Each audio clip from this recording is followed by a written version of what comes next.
All heads hang down. All heads hang down. I repeat, all heads, please hang down.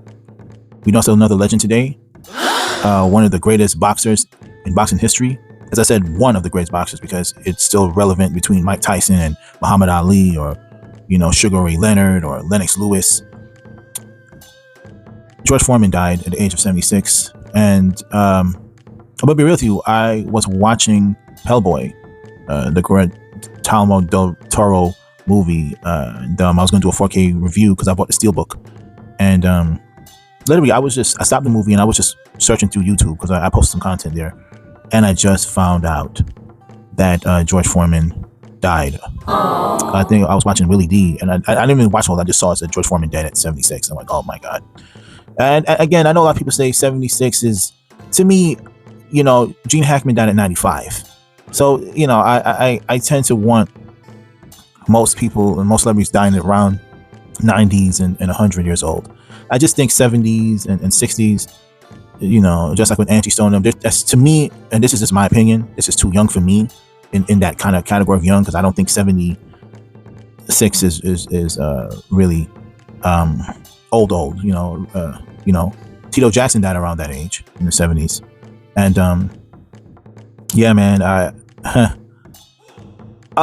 he wasn't my favorite boxer. As I said before, I'm very transparent in these hang your head down moments with legends like this. He wasn't my favorite, but he was the most innovative I've seen. This guy was boxing from 1967 to 1997. I remember that. It was a year before Blade opened with Wesley Snipes, and I remember that because everybody was hyped up about that movie, and he literally went back in the ring, and dude is unstoppable, man. He was just unstoppable, and just the facts that this guy was just literally boxing in his late 40s, just boxing in his late 40s, where he was supposed to retire. This just shows the resilience of George Foreman. And of course, he had the grill, and when the grill, I actually threw it away. But fun facts about that: it was supposed to go to Hulk Hogan. That's right, they approached Hulk Hogan first. Hulk Hogan said, "That's the stupidest thing you ever heard." Thank God he rejected that idea, because the Hogan grill now, and we know what Hogan's about. It just makes my stomach turn. Wow. But George Foreman took it on himself, reinvented himself then, and as you know, you see all the commercials with George Foreman and the grill.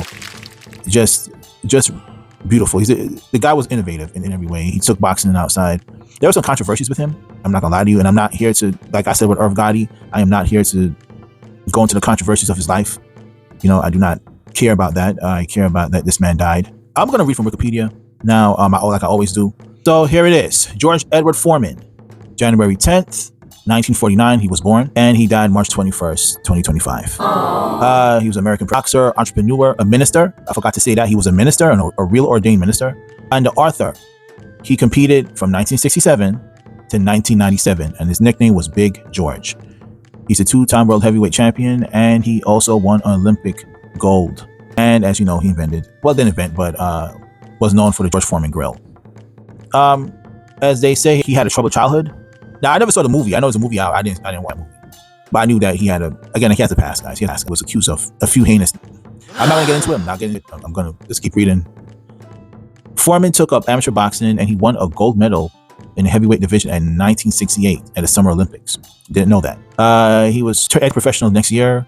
He won the heavyweight title in a round knockout. At that time, he defeated the undefeated Joe Frazier in 1973. Way before my time, but again, I've never seen that. He defended the belt twice before suffering his first professional loss to Muhammad Ali, of course, in the most infamous, as we know, Rumble in the Jungle in 1974. And he was unable to secure another title opportunity. And then Foreman, after loss to Jimmy Young in 1977. Did not know that about him. Let me see what I have here about him.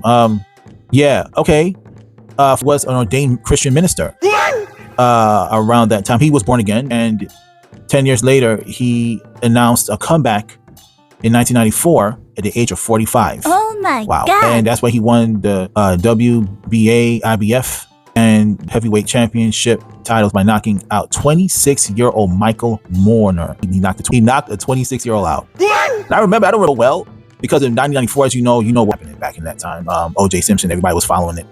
And I wasn't really paying attention to him. I was just following that case. And as we know, Not gonna get into that either, but a lot of people being set up. We'll leave it just like that. But all in all, he then faced Axel Schultz 1995, which was summer. He was 46 years old, and he was the oldest world heavyweight champion in history, which I already knew that. Okay. Foreman was the oldest ever to win the world heavyweight boxing championship of major honors, and the second oldest in his weight class after Bernard Hopkins, which was a light heavyweight at the time. Then he retired in 1997 at the age of 48 with the final record of 76 wins, 68 knockouts, and 5 losses. Of course, one loss went to him in Rumble in the Jungle, which was Muhammad Ali. Okay, I'm not gonna get all to this because he got a lot of here.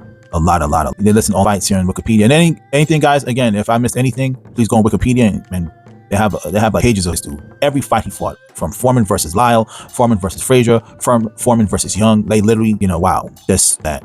Okay, guys, I'm trying to find out, his personal life and death. George Foreman had 12 children. He had 5 sons and 7 daughters. I heard about that. Again, that's the suspicious nature of what he went through some things and, with underage women. And again, we're not, yeah, I'm not gonna get into that. George Foreman, he died at a Houston hospital, and they don't say what he died from. So if anybody in the comment section could tell me what he died from, maybe heart attack, maybe something. I don't know if he had cancer. It doesn't say here because it says it's being updated right now. And I just got here on it. When I saw the Willie D thing on YouTube, I just went here and put it on, I'm recording this. So anyway, guys, again, any information you need for him, if you want to go look it up on George Foreman, please look it up on Wikipedia. Again, I'm going to be very short and sweet and to the point. So all heads, please hang down. I repeat, all heads, please hang down for the man, the legend, Mr. George Foreman. Rest in peace, brother.